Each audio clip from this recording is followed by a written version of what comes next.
دیکھیے ہماری بندگی جزوی ہے، نمازیں ہم پڑھ رہے ہیں، روزے ہم رکھ رہے ہیں، مسجدیں عالی شان بنائی ہیں، مدرسے بھی بہت بڑے بڑے بن گئے ہیں، واقعتاً اس میں کوئی شک نہیں، لیکن سوال یہ ہے کہ اوپر جو چھت ہے وہ تو کافرانہ ہے، قانون تو اللہ کا نہیں ہے، کتاب و سنت کے احکام تو نافذ نہیں ہے۔ ہاں نماز ہے، روزہ ہے، حج ہے، زکوٰۃ ہے، تو نماز اور روزہ تو ہندوستان میں بھی ہو رہا ہے، وہ تو چند ایک مسجدیں ہیں جنہیں وہ تاریخی اعتبار سے کہتے ہیں کہ یہ ہمارے مندر ہوتے تھے جنہیں مسجد بنایا گیا، ورنہ وہاں پر ہزاروں لاکھوں مسجدیں ہیں، آباد ہیں، لوگ نمازیں پڑھتے ہیں، کوئی روکتا ہے انہیں؟ ہم نے یہ ملک بنایا تھا کہ یہاں اسلام کا نظام قائم کریں گے۔ نماز تو آپ امریکہ میں جا کر پڑھیے، امریکہ کو کوئی اعتراض ہی نہیں۔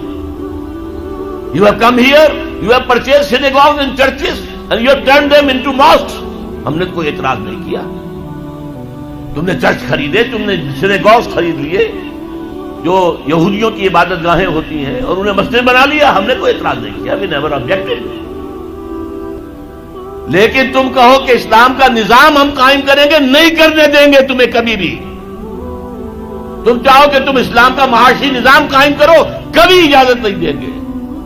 تم چاہو کہ اسلام کی معاشرتی اقدار کو تم قائم کرو، کبھی نہیں کرنے دیں گے۔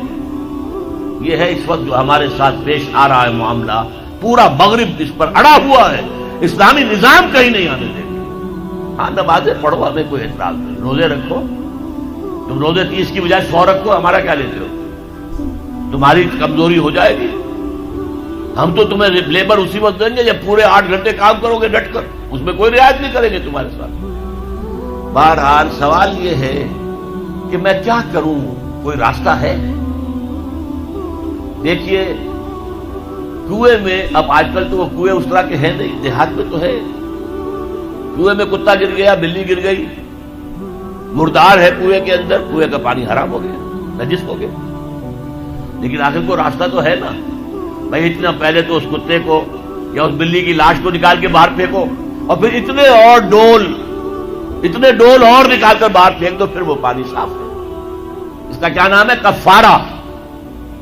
اسی طرح رمضان کا روزہ تھا، آپ سے صبر نہیں کیا گیا، اپنی بیوی سے ہم بستری کر بیٹھے دوپہر کے وقت، روزہ ٹوٹ گیا، اب کیا ہے؟ اس کے گناہ کی کوئی بدل بھی ہے؟ ہاں ہے، 60 روزے رکھو اب متواتر پے بپے، 60 روزے، تب کفارہ ہوگا اس گناہ کا، تم نے فرض روزہ توڑ دیا۔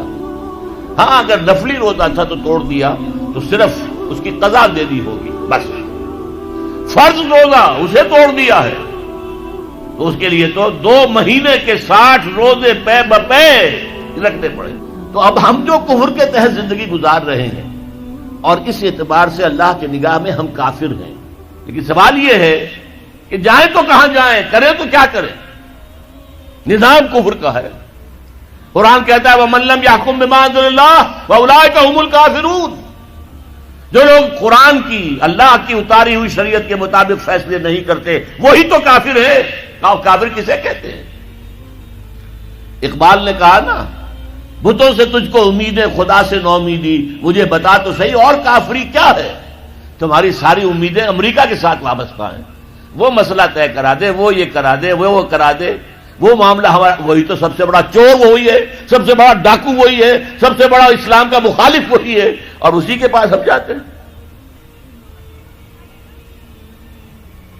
قرآن کا فتویٰ تو یہ کہ تم کافر ہو۔ ہاں انفرادی طور پر تم مسلمان ہو، اجتماعی طور پر قومی سطح پر تم کافر ہو۔ وَمَن لَّمْ يَحْكُم بِمَا أَنزَلَ اللَّهُ فَأُولَٰئِكَ هُمُ الْكَافِرُونَ۔ یہ 7واں رکوع ہے سورہ مائدہ کا، اور پھر فرمایا وَمَن لَّمْ يَحْكُم بِمَا أَنزَلَ اللَّهُ فَأُولَٰئِكَ هُمُ الظَّالِمُونَ۔ جو اللہ کے اتارے ہوئے قانون کے مطابق فیصلے نہیں کرتے وہی تو مشرک ہیں، اللہ کے حکم کو چھوڑ کے کسی اور کے حکم پر فیصلہ کر رہے ہو، اس سے بڑا شرک کیا ہوگا؟ اور تیسری مرتبہ فرمایا وَمَن لَّمْ يَحْكُم بِمَا أَنزَلَ اللَّهُ فَأُولَٰئِكَ هُمُ الْفَاسِقُونَ۔ وہی تو فاسق ہیں، فاجر ہیں، وہی تو سرکش ہیں، وہی تو باغی ہیں، وہی تو غدار ہیں اللہ کے، جو اللہ کی شریعت کے مطابق فیصلے نہیں کرتے۔ اب ان 3 آیتوں کی روح سے سمجھ لیجئے ہم کہاں کھڑے ہیں، کیا کر رہے ہیں۔ دیکھیے میں آپ کو ایک مثال دیتا ہوں، ہماری آبادی کا میں سمجھتا ہوں اکثریت تو وہ ہے جو نماز روزے کے لیے پابند نہیں ہے۔ ان چیزوں کا چرچا شہروں میں زیادہ، دیہات میں بہت کم رہ گیا، بہت کم، بہت کم۔ اور ہماری 70% آبادی دیہات کے اندر ہے۔ اچھا، جو نمازیں پڑھتے روزے رکھتے ہیں، خاص طور پر شہروں کے کاروباری لوگ، وہ بلیک مارکیٹنگ بھی کرتے ہیں، وہ حسابات بھی غلط دیتے ہیں، جھوٹ بولتے ہیں، جھوٹ یا حلف اٹھاتے ہیں کہ یہ حساب ہم حلفیہ میں کہہ رہا ہوں یہ حساب صحیح ہے، جبکہ حساب غلط ہے۔ سودی کاروبار کرتے ہیں، اپنے کاروبار کو بڑھانے کے لیے سود کا قرضہ لیا ہے، سودی قرضہ لیا بینک سے، اپنی بلڈنگ بنانے کے لیے بہت بڑی قرضہ لیا ہے بینک سے، تو ان کی عبادت کیا ہوئی؟ وہ اس آیت کے ذیل میں آ گئے کہ نہیں؟ افتؤمنون ببعض الکتاب وتکفرون ببعض فما جزاء من يفعل ذلك منكم الا خزي في الحياة الدنيا ويوم القيامة يردون الى اشد العذاب وما الله بغافل عما تعملون۔ لیکن میں ان کو بھی چھوڑتا ہوں۔ فرض کیجئے ایک شخص ہے، نماز پڑھتا ہے پوری 5 وقتہ مسجد میں، رمضان کے روزے رکھتا ہے، اور بھی اللہ توفیق دیتا ہے، ایام 20 کے روزے رکھ لیتا ہے، یا ہفتے میں 2 روزے رکھتا ہے، سوموار کے اور جمعرات کے وغیرہ، زکوٰۃ دیتا ہے، کاروبار بھی سارے حلال کر رہا ہے، حرام نہیں کر رہا، سود میں بھی براہ راست ملوث نہیں ہے، نہ پیسہ سود پہ اوپر بینک میں رکھ کر سود کھایا، نہ سود پر قرضہ لے کر کوئی اپنا کاروبار بڑھایا، نہ کوئی اپنا کارخانہ لگایا، نہ کوئی اپنے بلڈنگ اونچی بنائی، پردہ بھی اس نے اپنے گھر میں بالکل شرعی نافذ کر دیا۔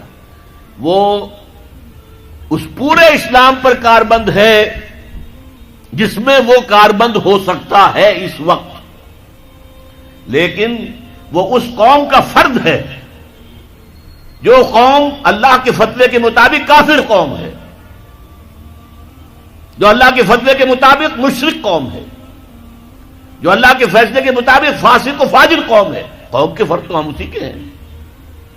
چور کا ہاتھ تو نہیں کاٹا جا رہا، ڈاکوؤں کو وہ سزا تو نہیں جا رہی سورہ مائدہ میں جو آئی ہے، ان کے ہاتھ اور پاؤں مقابل سم سے کاٹ دیے جائیں، یا یہ کہ انہیں ملک سے باہر دفع کر دیا جائے، قتلوا تقتیلا، ان کے ٹکڑے کر دیے جائیں۔ ڈاکوؤں کو کوئی سزا ملتی ہے ایسی؟ اول تو پکڑنے کا کیا سوال، پکڑ گئے تو رشوتیں دے کر چھوٹ جائیں گے، یہاں تو عدل بھی جو ہے خریدا جا سکتا ہے بڑے آرام سے، اور نہیں تو 4-6 مہینے جیل میں رہ لیں گے۔ وہاں بھی ان کا بڑا راج ہوتا ہے، جو ڈاکو ہوں ان کے اندر ان کی تو ہیبت ہوتی ہے، جیل کے صدری خود ان سے ڈرتے ہیں، ساری چیزیں حرام ان کے پاس وہاں بھی پہنچتی ہیں، جیل کے اندر نکل آئیں گے۔ اللہ اللہ خیر صلی اللہ، کہیں شرعی سزا دی گئی کسی ڈاکو کو؟ یہاں ابھی تو یہ بڑی بحثیں چل رہی ہیں، حدود قوانین جو بنائے گئے تھے وہ بڑی جلدی میں بنائے گئے تھے، کچھ خلا اس میں رہ گئے ہیں، لیکن اصل میں جو لوگ شور مچا رہے ہیں وہ ہیں جو کہتے ہیں کہ یہ اسلامی سزائیں وحشیانہ ہیں۔ بے نظیر بھٹو کا کہنا ہے یہ وحشیانہ سزائیں ہیں، اللہ کی دی ہوئی سزائیں وحشیانہ ہیں، معاذ اللہ ثم معاذ اللہ ثم معاذ اللہ، کلمہ کفر ہے۔